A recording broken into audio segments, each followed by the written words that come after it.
Hello trainers, it's your favorite content creator Ganeto and welcome to my last video about Retro Cup of Combat League. So today we're having the strongest team that I have found so far, with Galvantula on the lead, Jellicent as a closer, and of course Oranguru as a safe switch.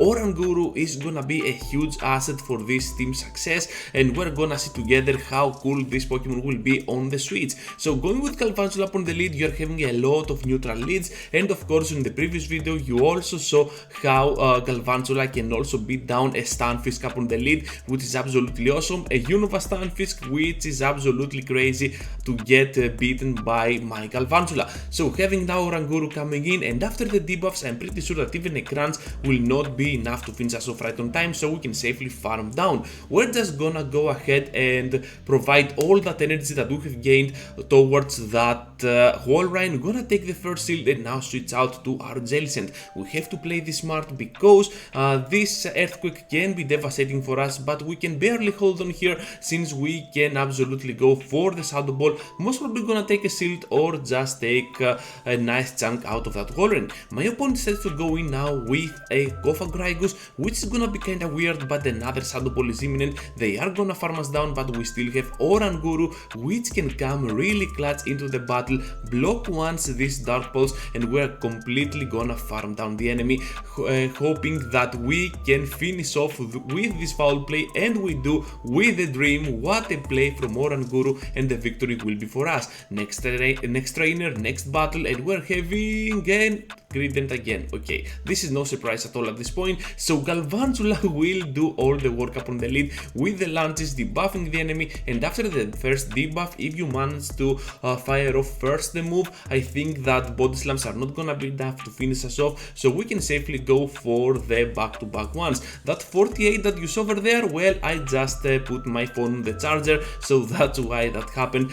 So right now we're having the Pidgeot coming in, and we got Oranguru on the streets. Hopefully here we can outspeed or just go for the foul play and then accept the fact that this is gonna be a feather dance, but my opponent knows better, gonna snipe us down with a Brave Bird, but it's all good since I'm expecting a switch, to be honest, so I'm just gonna go in with a Jellicent, and they have a Medicine on the back, which they immediately bring in because that Pidgeot was debuffed. They were not expecting that play from my part, so yeah, we outplayed them, and of course we're getting Ice Beam on our Jellicent. The reason I'm getting Ice Beam is gonna reveal in a moment, because I want some answers against some of the flyers like Noctowl and Pidgeot, and you're gonna see how Ice Beam really proved to be a very cool move to have on my moveset other than Bubble Beam. So yeah, keep in mind that you're gonna need Shadow Ball no matter what, and then just go with Bubble Beam or Ice Beam. Jellicent is gonna be absolutely amazing, but as I said, I wanted some answers for Pidgeot, Altarias, and that Noctowl that might appear on our way, so Ice Beam could help much more than that. So anyways, having now the in-between battle with Galvantula returning into the match, and we have to start blocking some things because Galvantula might do a lot of work, might be a very good Pokemon, but it needs shields to be successful because it is super glassy. My opponent here decides to go in now with a Talonflame. I have to switch out to Oranguru and completely farm down if they go for a move, because they are going for the Flame Charge. We can survive it, to be honest, and right here I'm more than happy to block and completely either farm down or just go for the foul play before the damage is registered from that last Incinerate. So Azumarill now has to throw a move. If they do not throw a move, I'm just gonna go for foul play like I do over here and finish off the job. If they threw a move, I was just gonna bring Galvantula to the fight and completely destroy down that Azumarill, because a pure discharge would be it. Anyways, next on trainers, a Bewear up on the lead. This is not the best one, to be honest, because a pure Baypack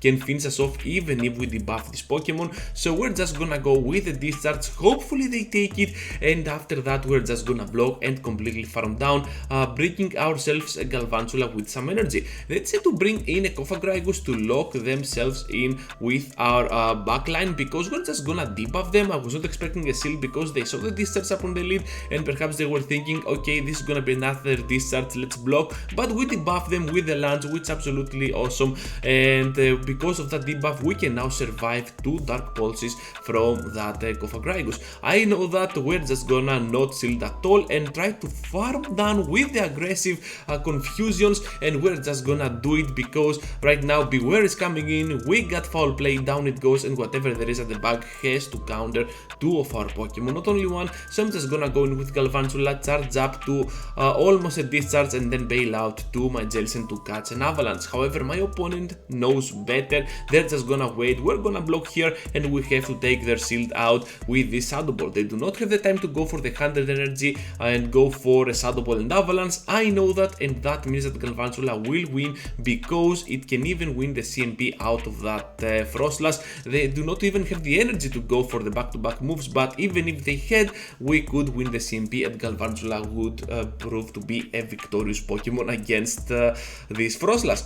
Next on everyone, a Lanturn up on the lead. Okay, things can be pretty tricky here because a pure Hydro Pump can finish us off even though we debuff them. We have to take into account that fact as well. So we're just gonna go for the lunge here. I'm expecting a shield, but my opponent decides not to shield, which was a really good call, and we have to block here because we have a lot of HP, we want to maintain that lead, and we have some energy on our part. They're gonna go in now with Talonflame, and I'm like, even if they hit us with something like a Brave Bird, we can survive it and still go for the Shield Grabber, but we're just gonna connect the Shadow Ball, thinking that we could go for a Bubble Beam and the victory will be for us because they bail out after that Shadow Ball. Next one everyone, against this Deoxys, and we are gonna force the switch out to Castform. I wasn't expecting that fast to get hit by a Weather Ball Rock type, so I have to bail out right now after we go for that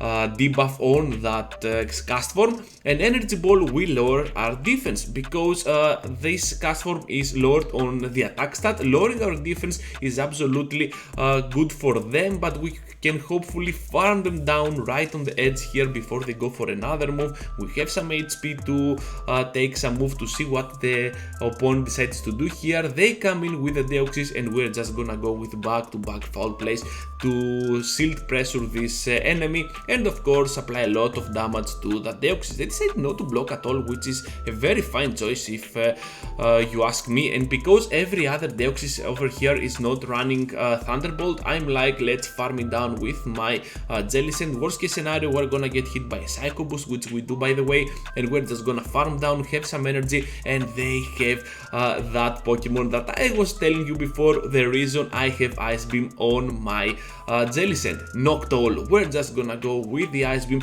and then completely rely on Galvantula to finish off the work since yeah, we got the superior typings overall. With Bubble Beam, Jellicent is losing Stranded Square to that Noctowl, but with Ice Beam you have a very nice chance to beat it down. So I go here for the aggressive switch out to my Oranguru to try and finish off with some cheap confusion damage that Primape, but they are gonna go for the switch. I'm pretty comfortable here to take the move, the crunch. Down we go. Oranguru already did his job. We took a shield out of our opponent, and now we have Galvantula, which can come in and farm down this Gyarados. We can survive on Aqua Tail, so we're just gonna take it, and then we have the launch ready to go. We're just gonna press it, but Primape has a really high attack stat, so they're gonna win the CMP here, and this is gonna be kinda weird for us because we have to block and then bail out to our Jellicent. They have the Pidgeot, and here is another reason that I love Ice Beam. We can simply destroy down the Pidgeot. 2, 3 gas, 4 on the 5th one. They cannot take that full energy on them, they cannot finish us off, so we're just gonna farm them down, and Primape is coming in. At this point I did a horrible mistake here, not shielding at all. I don't know what I was thinking, but perhaps they undercharged and we're gonna take the victory. We had the shield, we could win anyways, but for some reason I pressed not now for some reason. I don't know what I was thinking, and we're gonna take the victory eventually. So next one everyone, against the Deoxys, again up on the lead. So a lot of Deoxys to be honest, and I was not expecting that because a lot of ghosts exist out there as well. I was seeing Deoxys most likely like a safe switch because of the fact that it carries Psycho Boost and Rock Slide. It can threat pretty much the entire meta, but up on the lead it can get pretty weird against certain threats like the ghost types. However, we also have a threat to Deoxys, which is gonna be Galvantula, and the whole team works pretty well against Deoxys. So whenever I see a Deoxys, most likely it's gonna be a win, and Ice Beam is gonna connect with that Altaria. If we had Bubble Beam and the Shadow Ball, we could lose this match over there, so Ice Beam really helps with that factor as well. Trying to go here for the move, but they were counting the moves, so they're just gonna fire off the Icicle Spear to snipe us down, but we have energy on our Galvantula, and this discharge is gonna do massive damage, going on the switch to absorb this Icicle Spear and at the same time pass through this confusion. Whatever there is at the back has to fight our Oranguru, and of course it is a Deoxys. I totally forgot about that. It was the lead Pokemon, so we can absorb the Rock Slide here and still go for those foul plays to finish off the job, because we still have a shield. We just need to keep it alive for our Galvantula, because after the Psycho Boost we should be able to farm completely. They are gonna reach to a last second Psycho Boost. We have to block, but we already passed through this third Volt Switch, which means that we have a move ready, and discharge will be more than enough to erase a whole pond of those Walreins out of existence. So everyone, we're facing our semi-final match here for the video for Retro Cup, because I'm not gonna upload any other Retro Cup video, and we're having a Froslass up on the lead. This can be good for us because we win the CMPs and we charge up to the same timing. So yeah, Avalanche is gonna be blocked. They blocked our move first, so if they block, we block. If they do not, we don't. So here comes now this Land gonna take their last shield, and I'm like, you know what, because you have no shields at all, just bring it on. I can safely farm down here with Oranguru. They have an Oranguru of their own, and because they made an amazing switch out, we are timed up with our confusions, to be honest. So I'm like, let's pass through. If they fire off, we can try and pass through one confusion. We negate their move, so we're just gonna have the optimal scenario here, going with back-to-back foul plays after we time our confusions pretty easily and pretty well against our opponent. So they have now the Froslass, which comes in. It had no energy at the start, so that means that with one shield we can safely farm completely. They're just gonna go for the switch to the Altaria. We got Ice Beam, which is just gonna do tremendous amount of damage, and we are gonna force the quit trainers, because Ice Beam on Jellicent is absolutely amazing. Final match, trainers, and the final one for the Retro Cup. Let's go together with this very good lead against Walrein. Discharge is just gonna do little damage. Volt switches really shred apart this Pokemon, and I just want to go for the first launch here because I'm expecting a shield, and to be honest, even if it lands, we're just gonna completely farm down after that.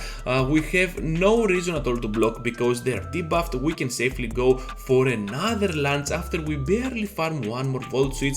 We can do it, so why not? And they're just gonna go for the next move. They're down on shields, they have a farmable amount of HP, so I'm like, let's bring Oranguru in there and let's see what they decide to do. I will not bring Jellicent because a lot of people tend to use Leaky Tank, and if they had Leaky Tank at the back, perhaps Jellicent could be on a very tough position overall.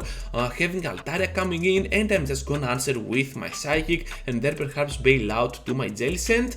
Not yet. Okay, Ganetto, what are you doing? And right now on the Jellicent, okay, that makes more sense because now we can absorb the move and Sky Attack will not do enough damage at all. We're just gonna go here for the Ice Beams, and another huge thing that I love about Jellicent, with Ice Beam, it can also beat down Oranguru if you can play this right. So coming in with the Oranguru, finishing us off. I'm not gonna block at all because I have my Oranguru alive, and we can safely go here for the block, allow ourselves to go for the double foul play range, almost double, because we cannot risk the CMP. We are pretty low on the attack stat, and the Psychic will do the work at the last freaking second. Pretty good energy management, to be honest, and we're gonna take the victory. Thank you for watching, trainers. I hope you enjoyed my last Retro Cup video. This is gonna be a super strong team that I really recommend to you. Be sure to leave a like before you go. Subscribe to the channel if you already haven't, because it helps our little community over here expand even more, and with your subscribe we can reach really high grounds. And with that said, trainers, stay safe till the next one, and I hope to see you all in my next Great League video. Take care, everyone!